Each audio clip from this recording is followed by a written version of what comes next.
Huomenta. Huomenta. Koska niitä aikoja lääkärille voi tulla hakemaan, kun kello on jo 8 ja eikö silloin pitäisi jo saada? Juu. Koska löytyisi seuraava vapaa-aika? Tommonen asia, mikä ei ole päivystysluonteinen. Joo, mä en ole hakemassa aikaa nyt itselleni. Joo, mutta nyt meillä on nyt sellainen tilanne, että ei tässä ole ilmeisesti antaa aikoja. Näin olen kuullut.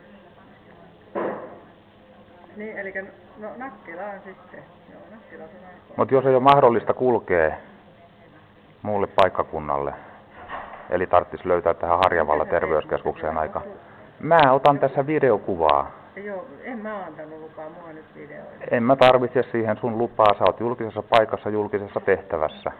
Joo, ei tunnu kauhean kivalta, kun se tuli. Mä ymmärrän sen, ettei tunnu kivalta, mutta mä haluan nyt tietää, koska löytyy se seuraava.